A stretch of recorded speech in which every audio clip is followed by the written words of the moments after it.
All right, so natural exponential function. So this is 1.2. Natural exponential function. Okay, so let's go back to the general exponential function, y equal to a to the x, where a is greater than 1. We are having this. So for example, we have y equal to 2 to the x. Remember that? Okay. So any number greater than 1 is okay. So another way to say, I can say 1.1 to the x. I can say 3 to the x. That's the exponential function.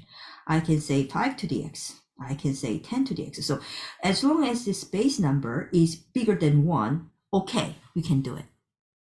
So let me give you some unusual number. It says a pi. Pi is 3.15, clearly greater than 1, pi to the x, no problem. I want to look at special number. It's called e. This is what I want to find, okay? E is one of the irrational numbers, and this is approximated 2.71.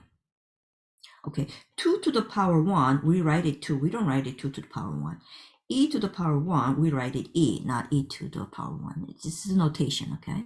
So e is some number that is infinite many decimal places. So irrational numbers, let me erase that, okay, irrational numbers. And how do we find this e? E can be approximated 1 plus, okay, very, very tiny fraction, okay, n is large number, n can be 100, n can be 1,000, so 1 point, very, very, very, very small number to the power of that number. That's how we defined e, okay, that's how we defined e. So for example, 1 plus n equal to 100, 100 to the power 100. That's what I want. Okay, so 1 plus very tiny, tiny number to the power large number. So 1,000 could be better approximation, 10,000 could be better approximation, and so on. So that's E. That's how we defined E number. So E is clearly bigger than 1, okay? And this is approximate number. E is called natural exponential number. That's what we call it. Okay, natural exponential number. I want to make this e and into the function. So I want to say y equal to e to the x. And we call this natural exponential function.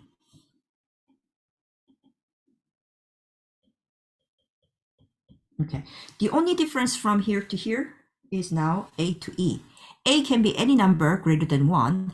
E is a fixed 2.71. So some of you may not be comfortable. Oh, this is so hard. You can write it out as y equal to 2.71 to the x, and then later on we change this to e function. That's okay too, but e is the natural exponential function. For 12 years of your study, general exponential function, which is a to the x, is more important.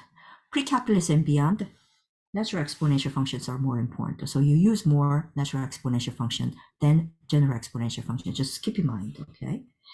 All right, so what we want to do, I want to see the behavior of a natural exponential function, exactly what we had it from general exponential function. So let's graph this function, okay? I'm going to do the same thing of what we had a general exponential function. So I want to make it xy coordinate. Okay, same thing, x equal to 0, 1, -1, 2, -2, back and forth. Okay, so when x equal to 1, start at the 0, e to the 0, which is 1. Anything to the 0 power is 1. So here is a magic number 1, always passing through 1. Okay, x equal to 1, then we have e1. That's 2.71. That's what we have. So here's a 1, 2.71. Okay, right here. Here's a 1. Okay, here's a -1. X equal to -1.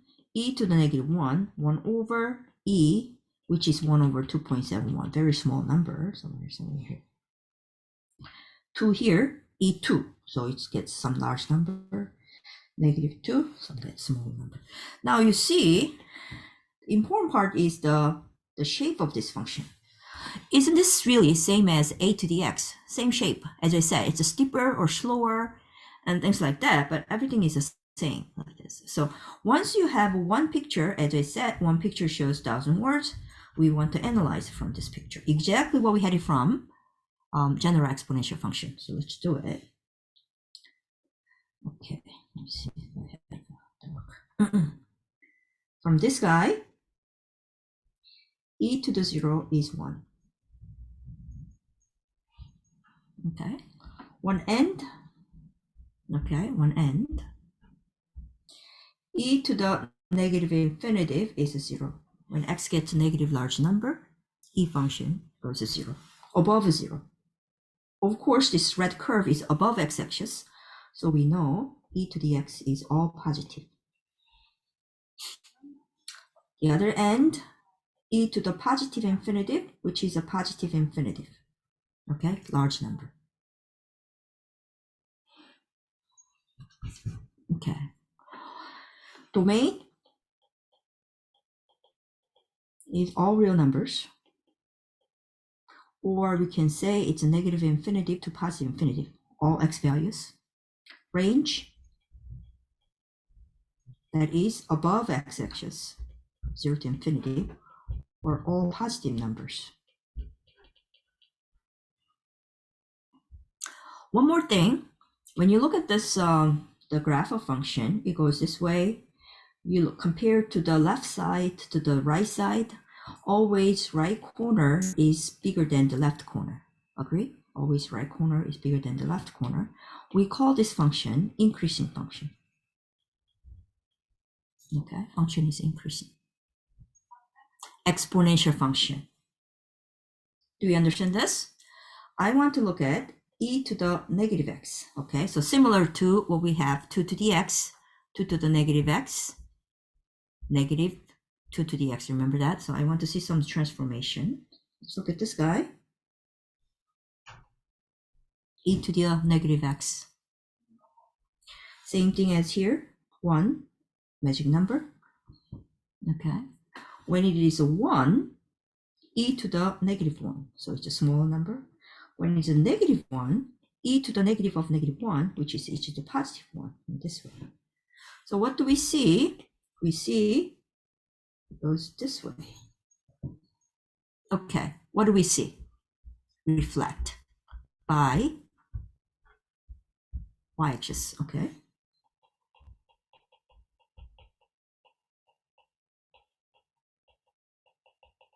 Okay, let's do another one. We have e to the x. This time I put negative here.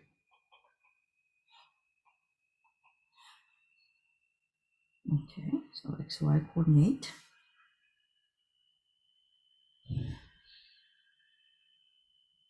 E equal to 0, x equal to 0, then you have a negative 1, e to the 0 and negative 1. Okay. When e equal to 1, it's negative e, positive 1 is here. So we have a graph like this way. Oops. Okay. This is reflect about y-axis compared to the original function. We okay with this compared to the original function here? Okay. So this is reflect about x-axis. Okay, one more thing. I want to move on to this. You all can see this picture, right? Suppose you have two numbers. Let's say 3 and 5. 8, rather. How do you find the average? Suppose you have two numbers, any random number. How do you find the average between two numbers? In general, how do you find the average? You add both the numbers and then you divide them by 2. Yeah, add those numbers, divide by 2. General, right? We always add two numbers, divide by 2. So 3 plus 8 divide by 2. What I want to do, okay, while I'm doing this, let me see. I have exponential function e. e to the x. I also have e to the negative x. We just see it from the left. I want to find the average of these two. So you add these two divided by 2. Do you understand this? So we average this. Let's see, what does this look like? Does it equal to Okay. 1? It's not equal to 1. Okay, that's good thoughts. It's because when you put x equal to 0, it's equal to 1. That's the beginning part, but it's a little bit more than that. Okay, let's look at it. But we get an idea. You understand what I'm doing here. Okay, it's a little bit complicated, but I want to play this a little bit.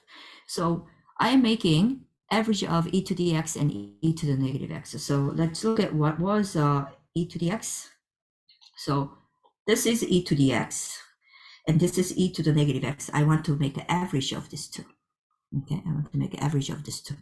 Let's see. So it's a little bit of silly thing, but suppose you have this fraction. I split this. This is 1/2 e to the x plus 1/2 e to the negative x. Make it small fractions like that. That's not a problem. Let's just graph this part. I'm going to make it this big so we all understand the meaning of that. Okay, so I make it xy coordinate. Let me look at the first part. Okay, when x equal to 0, e to the 0 is 1. And then you have 1/2, so it's 1/2. So I have a 1/2. And the e function, it goes like this. So this is 1/2 e to the x. Same thing here, e to the negative x. As you see from the left, this is e to the negative x. And 1/2 is the coefficient. So here is 1/2 e to the negative x. Okay. And then your friend says, when x equal to 0, okay, when x equal to 0, here is x equal to 0, here is x equal to 0. 1/2 plus 1/2 is 1, so I have 1 here. Okay. And the graph of this guy should be somewhere in between this and what's going on with this the other two graphs. There are asymptotes. Let me show you how it works. Like this. Do you understand what I'm doing in here? There's 1 point. Okay. And then I want to go back to this. This is a 0. And this is the graph of that. All right. So let me just erase that. That's what it is. Okay. And this is this function, average between e to the x and e to the negative x, is one of those hyperbolic functions.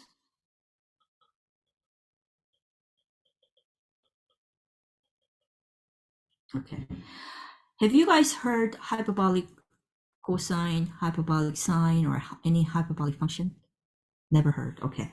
So have you guys heard cosine, sine, tangent, and those? Maybe, sometimes, maybe not. I don't know. I don't see your faces, so you kind of heard. And this is a definition of one of those hyperbolic functions. And this is what we called, okay, you ready? Right here. This is what we called hyperbolic cosine functions. The cosine, and you put h on it, and then x. That's how we defined hyperbolic function. Hyperbolic cosine x, cosh x. So cosh x is definition of average of e to the x and e to the negative x. And this is cosh x look like, hyperbolic function. Okay. So later on, we are going to touch hyperbolic function. Suppose we have all 6 true functions, sine, cosine, tangent, cosecant, cotangent, and so on and so forth. Hyperbolic functions all the same except for h. So sine function, hyperbolic, we put h. Cosine function, we put hyperbolic function, we put h. Tangent, hyperbolic function, we put h, something like that. So hyperbolic function. So hyperbolic function of a definition of cosine function, cosh x, is defined as average of e to the x and e to the negative x. So this is a general idea of a natural exponential function. So natural exponential function right here. And you see, this is the one important concept that you have to remember that. And this is an additional concept that you may want to practice out. Any question? Okay. And let's move to page 6 of your workbook. So we understand natural exponential function. Okay, we understand natural exponential function. E to the x with the base e as 2.71, e to the x, e to the negative x. And you probably see what it is. Okay. We do have a couple of applications. Let's go over those applications. Okay. So 1.5, that's the first one. Hopefully we have calculator for today because this is impossible without using calculator. So let me see. Let's see here. Okay. Example 5 on page 6. Let's read these questions together. Okay, when a certain medical drug is administered to a patient, the number of milligrams remaining in the patient's bloodstream after T hours is given by this function. How many milligrams of drug remain after 3 hours? So it's like a vaccination. You get the shot, and how long does it take to stay in a patient's body? All right, so let's first look at the formula. Formula is given here. I want to know initially how much milligram is it's administered to the body. So initial condition here. So we want to know at the time 0, okay, how much we have inserted into the body. So 50 e to the negative 0.2 times 0, which is a 0, right? Which is 50. Remember, e to the 0 is 1. Remember that. So 50 milligram was beginning amount. All right. After 3 hours, so based on T hours, so D of 3 hours, that is a 50 e to the 0.02 times 3. That is how much will be remaining in the person's body. Let's see, you have a calculator. I have a calculator. 27.44. 27.44, thank you, milligram. So it does reduce amount. This is why we get the vaccination. And then 6 months after, we get booster, another booster. I got 4 shots. I still got COVID. Oh my goodness. So things like that. So you understand us? Okay, let's move to the next page then. Here's another on page 7, example 6, another example. Okay, another example. I want you to think of this for a moment and let's do it together. Okay, so whether you have a calculator or not, you may be able to solve some of these parts. Okay, so a few minutes.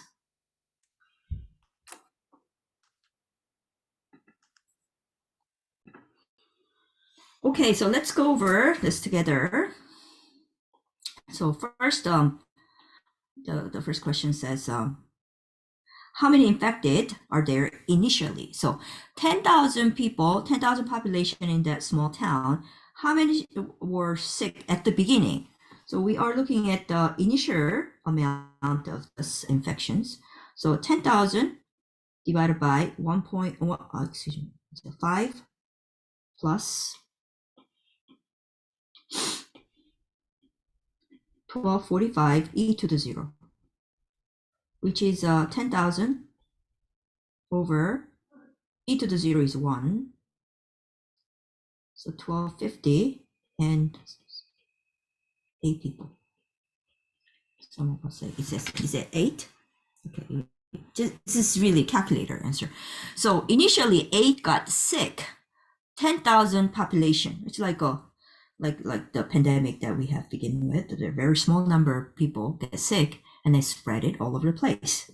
So let's see how many get infected 1 day, after 1 day, 2 days, and 5 days. So after 1 day, equal to 1, 10,000 over 5 plus 1245 e to the power, and you substitute t equal to 1. And we have a number. Crystal, what do you have number for? Because you have number, right? I got 21 people, rounded. 21. Rounded up or down? 20.96, so rounded up. Okay, 20.96, and then we round it up 21. So a day after, 21 people get sick. 2 days after, 10,000 over 1 plus, 5 plus rather, 1245 e to the power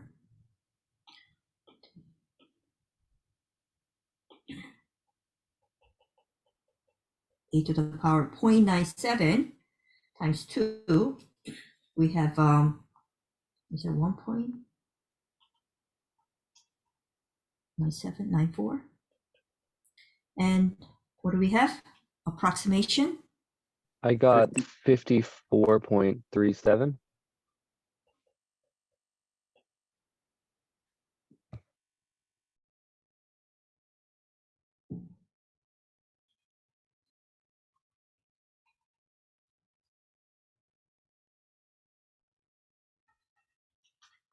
Okay, I'm listening. 37. Okay, so 55 people get sick. Okay, so we don't use the usual rounding. Usual rounding is 0.5 above. We have round up, otherwise round down. But somebody 0.37 gets sick. 0.37 is a part of that person, so that person gets sick. It's not really like one leg or two arms, and not like that. Okay, so we round up. V of 5. Now you substitute 5 at this time. All right, and then what is that to be? 678.13. 678.13. So roughly 679 people get sick. As you see, we get sick. That's the problem. All right, so initially 8 got the virus a day after, 2 days after, 5 days after, and so on. So eventually, my question is, for that 10,000 people in that population of the small town, how many will get sick with this model? With this model, so everybody, in fact, got sick. Like 10,000 eventually got sick. Okay, what does this mean? Meaning, we want to know eventually how many get sick when time goes infinitive. Okay, so month after, a year after, 2 years after. Some people get never sick, so 10,000 may not get infected. Okay, so let's see. So we want to see the behavior when time goes infinitive. Okay, when time goes infinitive, infinite many times. So V of infinitive, 10,000 over 5 plus 1245 e to the negative infinitive. That's what it is. It stops Agree? at 2000. E to the negative infinitive. Okay, so this is 10,000 over e to the infinitive. Do you remember? This is a 0. So over 5, 2,000. So we eventually get sick, 2,000 people out of 10,000. So 20% population will get sick, but remaining 80% is healthy and stay as remaining. Do you understand this? So that the COVID case, I think we eventually get sick. I think 60% of population of us get sick. Maybe not everybody, but still it's a huge population. Do you understand this model? So that's exponential function. Do you understand this? And we do have another application. It's compound interest again. Okay, so I want to go back to the compound interest here. The bottom of page 7. So there is another formula for compound interest at this time. Okay, do you remember original was A equal to P times 1 plus R over N to the power NT. And N is the problem. How often we get interest? Every month, every week, every day, maybe every hour, maybe every minute, or continuously compounding. Okay, continuous compounding, so something like that, continuous compounding. So every minute, every second, we get compounding. It does happen. The stock market, it's like up and down every minute, every second. Okay, so in that case, all this can be converted to, okay, all this can be converted to exponential function. Remember, e can be approximated 1 plus 1 over n to the power n. So sort of like this guy, okay, except r can be converted to e. So we rewrite it a equal to p times e to the rt. That's what the continuous compounding formula comes from. Okay, let's try this example. This is exact same example that we had from, I don't remember which one, but we had it from previous section. This time it's a continuous compounding. So P, A, R, N, T. There's no N. We have $10,000. We want to know how much it would be. The rate of 3 to 5% for 5 years. So A equal to P times E to the RT, 10,000, E to the power 0.0325 times 5. So this is the power. How much should it be? Anyone have a calculator? I got 11,764 and What, 48 cents. 11,764? I'm sorry. And 48 cents.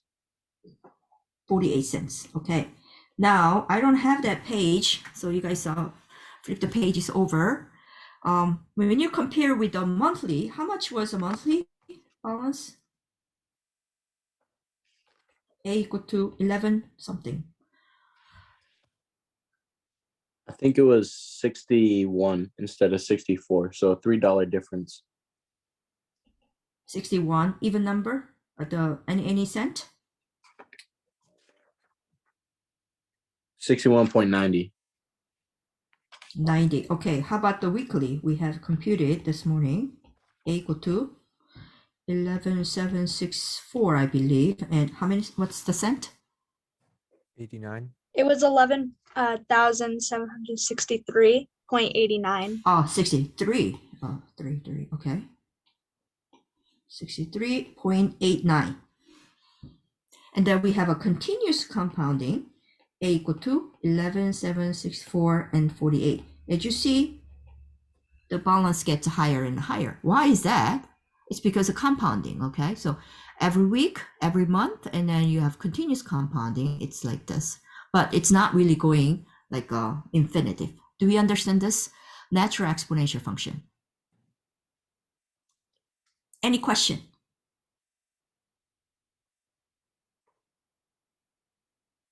All right, we turn the next page, page 8,